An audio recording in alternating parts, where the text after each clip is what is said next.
o umpisahan na ho natin 'to, mga bossing. Ano po, kasi nga ho, eto dito una natin ano, sabi ng dating Pangulong Duterte, "Walang utang na loob." Ayan. Kumbaga, yung both side daw po ng pamilya Marcos at kanyang side, walang utang na loob. Lalong-lalo na daw, mga kababayan, kapag pinag-usapan ho, yung pagpapalibing sa dating Pangulo, no? Ferdinand Marcos Sr. Ano po ba ang balita dito, mga bossing? Ayan po, si dating Pangulong Duterte, oh, nasa sementeryo po. Nandoon, habang ini-interview ang dating Pangulo, bumisita siya doon sa magulang niya yata ito eh. Dan TV Vlog, shoutout sa iyo. At si Dina Brainard. Oh, game, banat! Mismong si dating Pangulong Rodrigo Duterte na ang nagsabi na walang utang na loob na dapat tanawin sa kanya ang pamilya Marcos. Oh, tama naman ho, mga kababayan. Wala ho talaga. Ano po? Korte Suprema, Korte Suprema ang humukom o ang nagsabing papayagan na mailibing ang dating Pangulong Ferdinand Marcos Sr. sa libingan ng mga bayani. Si dating Presidente Duterte, Presidente, wala siyang ibang gagawin kundi, okay, Korte Suprema yon, mga bossing Kaugnay ng pagpapalibing sa mga labi ni former President Ferdinand Marcos Sr. sa libingan ng mga bayani. Ngayong nagkakalabuan na ang samahan ng dalawang pamilya. Nagiging usap-usapan sa social media ang kawalan umano ng utang na loob ng mga Marcos sa dating Pangulo. Oh, yan daw po, mga bossing. Kasi po, yung sigaw ng mga DDS, grabe kayo. Pagkatapos ipalibing ang inyong ama, pagkatapos ipalibing yung si dating Pangulong Marcos, gaganyan ninyo yung mga Duterte. Unang-una po, mga kababayan, ang tanong natin sa kanila, sino ba nauna? Sino ba nauna na nanira, mga bossing? Di ba sila po, umpisa pa lang yung pagiging mga mautog-mautog ho nila, mga kababayan. Pangalawa po, wala talagang dapat sabihin na utang na loob. Dahil nga po, ang dating presidente, hindi ho siya ang nagpalibing, mga kababayan. Korte Suprema ang nagsabi, mga bossing. At ang tanging gagawin lang po ng dating presidente doon, mga kababayan, is go ahead. Ganun lang. No? Kahit sabihin ng dating presidente na, "Nako, hindi pwede. Stop yan."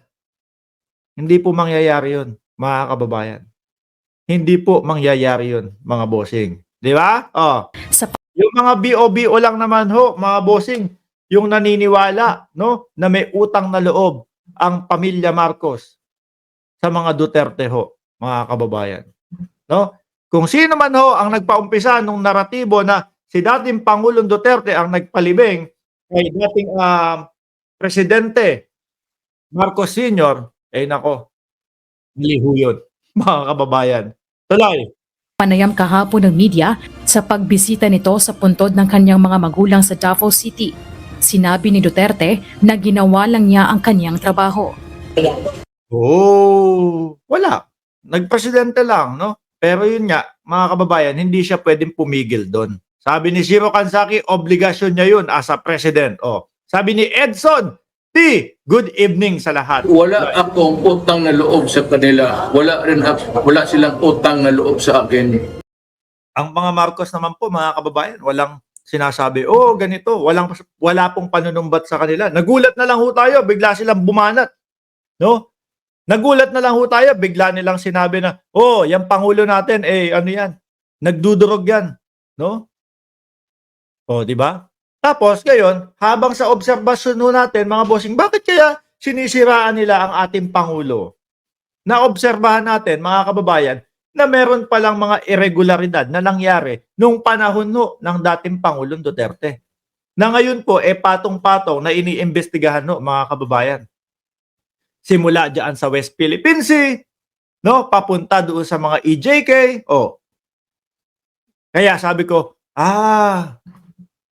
kaya pala, no? Kaya pala pilit nilang pinapababa o pilit nilang sinisira ang Pangulong Bongbong Marcos para matakpan na yung butas, no? Sumisingaw kasi unti-unting naglalabasan ho, mga kababayan yung mga hindi magugustuhang balita ng sambayan ng Pilipino habang sila po ay nanunungkulan. 'Di ba? Sabi ni Ma'am Trexie Villa, number 11, Trexie Villa 11, exactly. pinatupad lang niya ang kautusan ng Supreme Court kaya walang utang na dapat tanawin.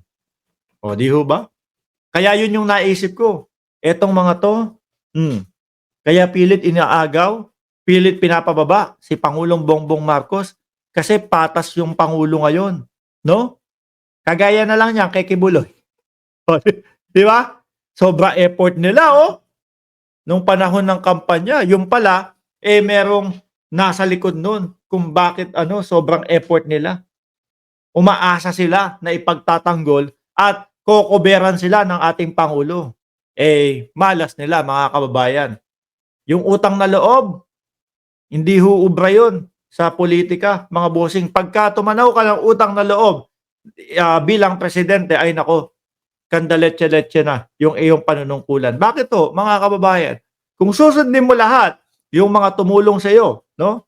Tapos ang kanilang agenda para doon sa kanila para para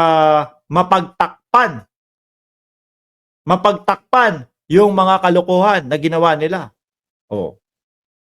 Magiging bias ka na sa sambayan ng Pilipino. Ang kagandahan po sa ating Pangulo ngayon, mga bossing, patas. Kaya naman po, ultimo tayong maliliit na tao, ultimo tayong mga kababayan natin, no? Na hindi pinalad na magkaroon ng ganong kalaking yaman. Balanse pa din po sa atin, no? At may laban pa din po tayo kapag tayo ay inargabyado nung mga milyonaryo diyan. Kagaya na lang po yung sistema o yung example na lang po, yung Kibuloy, tsaka kay alias Amanda. Ano naman ang laban ni alias Amanda dyan? Kay Apollo Kibuloy. Mabuti ho, merong gobyerno ngayon, mga kababayan, na hindi pagtatakpan. Dahil Dahil, kasi tinulungan ko si Marcos nung panahon ng election. Diba? Kaya pagtatakpan ko si Kibuloy, hindi ho ganun ang ating Pangulo. Yun ang kagandahan. Meron tayong laban doon sa mga malalaking tao. Dahil po, no, andyan ang gobyerno para ipatupad ng maayos ang batas. Para panagutin yung mga taong umaabuso sa karapatang pantao, mayaman man o mahirap. Sabi ni Joshua, Feb, Reynaldo, Sir Mark, lagi mo na lang binubwisit ang mga DDS. Yung mga BO kasi. Tuloy. Hindi utangan ng loob ito. Hindi kami magkilala, hindi kami magpinsan. Hindi ako naniningil. Trabaho lang ako. Wala naman nagsabi na naniningil ho kayo. 'Di ba? yung mga DDS nyo lang po ang pilit na nagsasabi na wala kayong utang na loob kay dating Pangulong Duterte. Ulitin ho natin, no? Doon sa mga nagsasabi at patuloy na paulit-ulit yung sinasabi ninyo na utang na loob ng mga Marcos, yung pagpapalibing. Hindi po yun, no? Ayan ang tunay na ayan, sabi ni Kilabot ng DDS, si Dutz. Andiyan si Ma'am Tess Baranco, Catalina Vargas at Danny TV ang maniningil sa iyo ang hustisya. Sabi ni Omar Abdurajak, birahin mo brother. Tuloy ho natin, mga bossing. Muli ring ipinagtanggol ng dating Pangulo ang war on drugs sa ilalim ng kanyang administrasyon kasunod ng mga batikos sa naging pahayag niya sa Ayan na naman, war on drugs.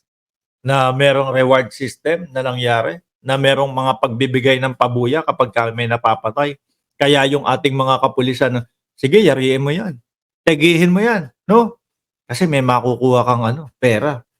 Kaya ho, yung mga kahit naman ho hindi nagdudurog, mga kababayan, kahit naman po hindi gumagamit o nagtutulak, okay lang. Payat tingnan mo, ang payat. Nanlilisik ang mata. Yung pala, meron lang sakit. Pagbibintangan nila, yari mo na. Pre, malaki kapag kanan laban ang makukuha mo. Di ba? So, hindi na ho para sa mamamayan. Para sa bulsa na po nila yon. Kasi, nandyan yung pera no? Nakaabang yung pera no? Kapag kaya meron kang naipakita sa akin, tapos may kota, may nahuli sila, may nalambat sila, kaso nanlaban. Yung pala, hindi naman talaga. Ginawa lang nila para makuha yung reward, mga kababayan.